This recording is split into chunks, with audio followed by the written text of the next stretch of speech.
আসসালামু আলাইকুম রহমতুল্লাহি ওবরকাতুহু। সম্মানিত দর্শক, বাংলাদেশে একটা নিদারুণ প্রচারণা চলছে। সেই প্রচারণা হলো ডক্টর মোহাম্মদ ইউনূসের সরকার বারবার দরকার। ২ নম্বর হলো যে কোনো রকম নির্বাচন ছাড়া, নিয়ম নীতি ছাড়া এখন যেভাবে চলছে এভাবেই ডক্টর মোহাম্মদ ইউনূসের কম করে হলেও ৫টি বছর ক্ষমতায় থাকা দরকার। এরপর এর সপক্ষে সবাই বলার চেষ্টা করছে যে উনার মতো বিশ্ব মানব এই বাংলায় শত বছরে আসেনি, আগামী ১০০ বছরও আসবে না। ফলে ইসলামপন্থী যে সকল লোকজন রয়েছেন যারা মাঠে ময়দানে ওয়াজ করেন, তারা তাদের কর্মী, সমর্থক, ভক্ত, মুরিদান সবাইকে নিয়ে দ্বিধার্সে ডক্টর মোহাম্মদ ইউনূসের পক্ষে বলার চেষ্টা করছেন যে এই ভদ্রলোক হলেন আল্লাহর একটা নেয়ামত, আল্লাহর একটা রহমত, আল্লাহর একটা বরকত। এবং এই বাংলার জমিন যে অলি আল্লাহদের জমিন, এখানে শত সহস্র গাউস কুতুব, অলি আল্লাহ, পীর, মাশায়েখ শুয়ে আছেন।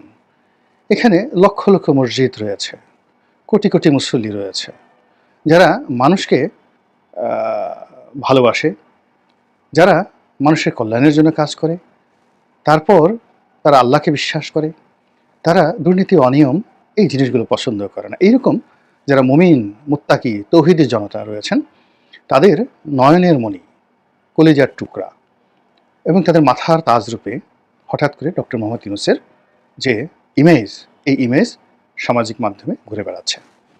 প্রায় প্রতিদিনই ভোট হচ্ছে, অনলাইনে ভোট হচ্ছে।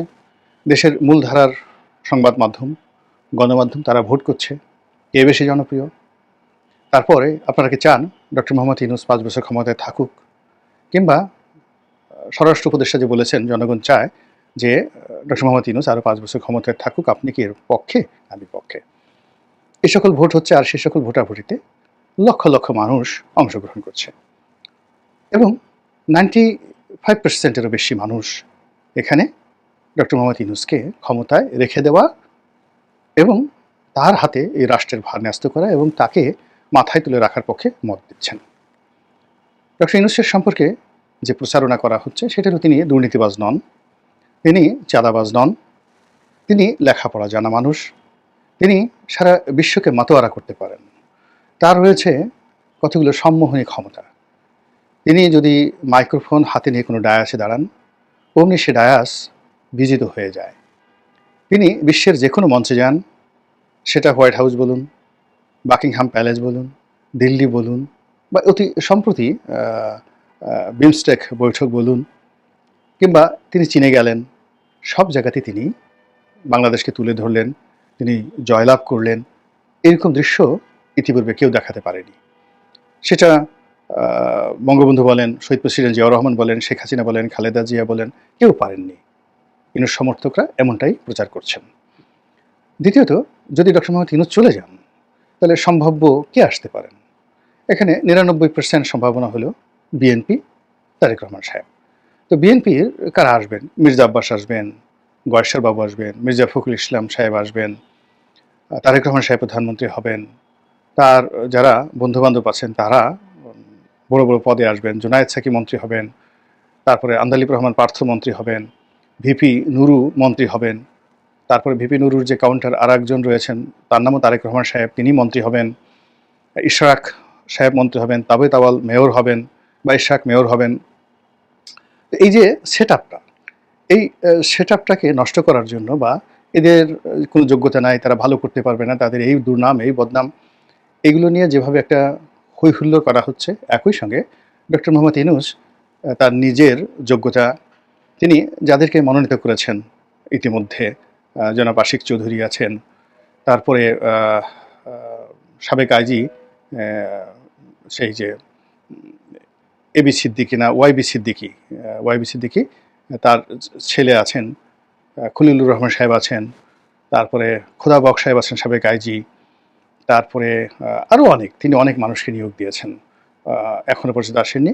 তো তাদের সম্পর্কে যে সকল কথা বলা হচ্ছে, তারা হার্ভার্ড গ্রাজুয়েট, তারা অক্সফোর্ড গ্রাজুয়েট, তারা পৃথিবী থেকে, ভূমি থেকে ৪১,০০০ ফিট উপর, অর্থাৎ হিমালয়ের যে উচ্চতা ২৯,০০০ ফুট, তার চাইতেও আরও ১২,০০০ ফুট উপরে গিয়ে, ১২,০০০ ফুট উপরে গিয়ে প্লেন থেকে ঝাঁপ দিয়েছেন, তো তাদের কলিজা এত যেন তেন কলিজা নয়। অত উপরে তো কোনো পাখি উড়তে পারবে না। ও মানে পাখি মানে সেই ৪১,০০০ ফিট উপরে যদি কোনো পাখিকে তুলে দেওয়া হয়, সে অক্সিজেনের অভাবে মরে যাবে। তো সেই জায়গা থেকে যে আশিক চৌধুরী লাফ দিয়ে আসতে পারেন, তার কলিজা কত বড়, তার সিনা কত বড়, তার সাহস কত বড়, সেই মানুষটি ডক্টর মোহাম্মদ ইউনূসের পাশে। কাজেই ডক্টর মোহাম্মদ ইউনূস যদি বিশ্ব জয় করতে চান, এই আশিক চৌধুরী বা অন্যান্য যারা তার সহকর্মী রয়েছেন, তাদেরকে নিয়ে তিনি সেটা করতে পারবেন। আর বিএনপি যদি আসে, ক্ষমতায় আসে, আওয়ামী লীগ তো এখানে কুল্লু খালাস, তাদের আর আসার কোনো সম্ভাবনা নাই। এখন বিএনপিকে নিয়েই সমস্যা। তাহলে বিএনপি যদি এখানে ক্ষমতায় আসে, তাহলে কি হবে?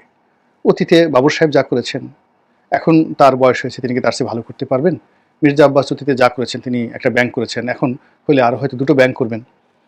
এর চেয়ে উনি আর বেশি কি করতে পারবেন বলেন? এইভাবে প্রচার করা হচ্ছে, তাদের ক্যারেক্টার অ্যাসাসিনেশন যেভাবে দরকার সেভাবে করা হচ্ছে। আগে ধরুন একটা হাওয়া ভবন ছিল, এখন যদি ৩৬০টি হাওয়া ভবন হয়ে যায়, তাহলে আশ্চর্য হওয়ার কি আছে? তো এগুলো নিয়ে যেমন অপপ্রচার চলছে, অর্থাৎ বিএনপিকে একেবারে কুল্লু খালাস করার জন্য যে ধরনের অপপ্রচার চলছে, একই সঙ্গে আওয়ামী লীগকেও এর সঙ্গে ট্যাগ করে দেওয়া হচ্ছে, ভারতকেও ট্যাগ করে দেওয়া হচ্ছে। অর্থাৎ এখন যারা ডক্টর মোহাম্মদ ইউনূসের বিপক্ষে কথা বলবেন, যারা নির্বাচন চাইবেন, তারা সবাই রয়ের এজেন্ট, ভারতের দালাল, তারা শেখ হাসিনার দালাল, তারা শেখ হাসিনার সঙ্গে আবার ঐক্য করে তাকে বাংলাদেশে আনতে চায়, আওয়ামী লীগকে আনতে চায়। তো এই বিষয়টি রুখে দেওয়া তৌহিদি জনতার পবিত্র দায়িত্ব, এটি ফরজ, এটি জিহাদে কুল্লিয়া। এইভাবে তারা কিন্তু ম্যাটিকুলাসলি তারা এগিয়ে যাচ্ছে এবং তারা তাদের এই নিজস্ব যে চিন্তা এবং চেতনা, মতাদর্শ, এটিকে পপুলার করার জন্য, জনপ্রিয় করার জন্য তারা কাজ চালাচ্ছেন, সোশ্যাল মিডিয়াতে প্রচারণা চালাচ্ছেন, তারপরে সমাজে দাওয়াতি কর্মকাণ্ড চালাচ্ছেন, মিছিল, মিটিং, সভা সমাবেশ করছেন। তারপরে ওয়াজ মাহফিল, মসজিদে গিয়ে তারা প্রায় সব মসজিদেই এখন তাদের দখলে, অর্থাৎ বিএনপি বিরোধী যারা লোকজন রয়েছেন তাদের দখলে। এখানে ছাত্ররা যে রাজনৈতিক দল গঠন করেছেন, বলা হচ্ছে সেটি ডক্টর মোহাম্মদ ইউনূসের দল। এক গ্রুপ সমালোচনা করার চেষ্টা করেছেন, কিন্তু ডক্টর মোহাম্মদ ইউনূসের যারা সমর্থক তারা বলার চেষ্টা করছেন যে এদেরকে নিয়ে সমালোচনা করার কোনো অধিকার তো বিএনপির নেই। যেখানে বিএনপি নিজেরই ৬ ধারে ৯ দান নেই, তারা কোথা থেকে টাকা এনে, কোথা থেকে খরচ করে? তারেক রহমান সাহেব লন্ডনে রাজার হালে আছেন, তিনি টাকা পান কোথায়? বেগম জিয়া লন্ডনে চিকিৎসা করতে যান, দল বল সহকারে যান, তিনি টাকা পান কোথায়? বিএনপির অফিসে এত জাঁকজমকপূর্ণ, এত খাবার দাবার, এগুলো টাকা কোত্থেকে আসে? সেগুলো নিয়ে আপনারা প্রশ্ন করছেন না। আপনারা প্রশ্ন করছেন যে জাতীয় নাগরিক পার্টি তারা টাকা পেল কোথায়? তো এগুলো নিয়ে একটা ভাইব তৈরি করা হচ্ছে এবং সেই ভাইবে বিএনপি, আওয়ামী লীগ, ভারত এদেরকে এক কাতারে ফেলে মোটামুটি তাদেরকে ঘৃণার একটা উপলক্ষ তৈরি করে ফেলা হচ্ছে। এর ফলে কি হলো, রাজপথ, তারপর ভোটের মাঠ, তারপর ব্যবসা বাণিজ্য, চায়ের আড্ডা, সব জায়গাতেই শুধু ইসলামাইজেশনটা জনপ্রিয়তা পাচ্ছে। আর এই ইসলামাইজেশন জনপ্রিয়তা পাওয়ার পেছনে ধরুন খেলাফত মজলিস, তারপরে হেফাজত, জামাত, চরমোনাই, এরা বিভিন্ন অ্যাঙ্গেল থেকে ডক্টর মোহাম্মদ ইউনূসের পক্ষে কাজ করছে। তৌহিদি জনগণ মনে করছেন যে বাংলাদেশে যেহেতু শতকরা ৯০% মুসলিম রয়েছে, তো এই শতকরা ৯০% মুসলিমের মধ্যে যদি তারা ৭০% মুসলিমকে ডক্টর ইউনূসের পক্ষে নিয়ে আসতে পারেন, তাহলে সেক্ষেত্রে যদি ডক্টর মোহাম্মদ ইউনূসের হাত ধরে একটা খিলাফত, একটা ইসলামী রাষ্ট্র, একটা কল্যাণ রাষ্ট্র, একটি আধুনিক রাষ্ট্র, যে কথাই বলা হোক না কেন, সেটি যদি প্রতিষ্ঠা করে ফেলা যায়, সেটা ৫ বছর হোক, ১০ বছর হোক, তাহলে এটা আগামীতে বহুদিন পর্যন্ত কন্টিনিউ করবে। এরপরে দেখা গেল যে ডক্টর মোহাম্মদ ইউনূসের পরে জামাতের আমির সাহেব এলেন। তো জামাতের আমির সাহেব এলেন, উনি যতদিন ওনার আল্লাহ হায়াত দান করলেন, উনি ততদিন থাকলেন। তারপরে নাহিদ আসলেন, এখন যিনি জাতীয় নাগরিক পার্টির সভাপতি, তিনি আসলেন, তিনি অনেক দিন থাকলেন তার বয়স অল্প তার সঙ্গী সাথীদেরকে নিয়ে। এভাবে দেখা গেল যে মুসলমানরা অতীতে যে সকল ডাইনেস্টি, সেটা সুলতানি আমলে তারা বহু বছর শাসন করেছে, ৩৫০ বছর মুঘলরা শাসন করেছে। তো ৩৫০ বছরের আগে প্রায় মোর দ্যান 400 ইয়ার্স সেই বিভিন্ন মুসলমান শাসকরা ভারতবর্ষ শাসন করেছেন। তো এর মধ্যে তো যারা শুরু করেছিলেন কুতুবউদ্দিন আইবেক, তিনি একজন সাধারণ দাস ছিলেন, কৃতদাস, এবং তার দুটো হাতও ছিল না, তার দুটো হাত ছিল না। তো তার দ্বারা যদি দিল্লিতে এত বড় একটা সালতানাত প্রতিষ্ঠিত হতে পারে, তাহলে কেন নাহিদরা পারবেন না? কেন ডক্টর মোহাম্মদ ইউনূসের সাথে এত যোগ্যতম যারা লোকজন রয়েছেন তারা পারবেন না? কিংবা ইখতিয়ারউদ্দিন মোহাম্মদ বিন বখতিয়ার খলজি, যিনি সেই তুরস্ক থেকে ভাগ্যান্বেষণে এসেছিলেন, তার চেহারাও ভালো ছিল না, হাত দুখানা বেঢপ আকৃতি ছিল। তিনি যদি বাংলা দখল করতে পারেন এবং বাংলার মানে প্রায় ৫০ বছর শাসন করেছেন সেই লক্ষণ সেন। তো তার মতো শাসক যিনি খুবই জনপ্রিয় ছিলেন, প্রজারঞ্জক ছিলেন এবং অত্যন্ত বুদ্ধিমান এবং যাকে বলা হয় সাহিত্যিক, দার্শনিক ছিলেন। অদ্ভুত সাগর এবং দান সাগর নামক দুইখানা বিখ্যাত গ্রন্থ তিনি রচনা করেছিলেন। একটি তার বাবা লিখে গিয়েছিলেন, সেটি অসমাপ্ত ছিল, সেটা তিনি শেষ করেছেন, আর দ্বিতীয় তার আরেকটা তিনি নিজে রচনা করেছেন। তো তার মতো একজন মানুষকে যদি ইখতিয়ার উদ্দিন মোহাম্মদ বিন বখতিয়ার খলজি বাংলাদেশ থেকে তাড়িয়ে দিতে পারে, তাহলে সেই সেন বংশের রাজাকে তাহলে কেন এই বাংলা থেকে আওয়ামী লীগ এবং বিএনপি, যারা এই বাংলাদেশে আসলে সেই প্রথম থেকে তাদের যারা বিরোধী পক্ষ, তাদের বক্তব্যেরা শুধু নফরত নফরত নফরত, যা কিছু করেছে ঘৃণা ঘৃণা ঘৃণা, যা কিছু করেছে ইসলামের ক্ষতি ইসলামের ক্ষতি ইসলামের ক্ষতি, যা কিছু করেছে দুর্নীতি দুর্নীতি দুর্নীতি। তো তাহলে এই জিনিসগুলো আল্লাহর একটা বিচার আছে না, আল্লাহর একটা বিচার আছে। আল্লাহ সময় পর পর বিভিন্ন সময় মুজাদ্দেদ পাঠান এই দুনিয়াতে, সমাজ সংস্কারের জন্য, রাষ্ট্র সংস্কারের জন্য, জাতি গঠনের জন্য, তারপরে মানুষকে একটি যাকে বলা হয় কল্যাণময় জীবনদানের জন্য আল্লাহ রাব্বুল আলামিন বিশেষ মনোনীত ব্যক্তি পাঠান। তো আমাদের সেই স্বাধীনতার পর থেকে এই পর্যন্ত ডক্টর মোহাম্মদ ইউনূসের যারা সমর্থক, তাদের বক্তব্য হলো যে যারাই এসেছেন তারা কেউ ডক্টর মোহাম্মদ ইউনূসের সমপর্যায়ের লোক নন। তিনি অনেক তিনি সাধারণ, শুধু সাধারণ না, অতি সাধারণ পোশাক পরেন, জুতো পরেন, খুব সাধারণ মানের, তার খাবার দাবার খুবই সীমিত, তার শরীরে কোনো মেদ নেই, তো তিনি পরিশ্রমী, সদা হাস্যময়। তো এরকম একজন মানুষ, সাক্ষাৎ যাকে দেখলে আপনার পাপও ক্ষয় হতে পারে। তিনি নামাজ কালাম শুরু করেছেন, টুপি মাথায় দেওয়া শুরু করেছেন। তো এই মানুষটিকে কোনো অবস্থাতেই তৌহিদি জনতা হারাতে চাচ্ছে না, তাকে রেখে দিতে চাচ্ছে।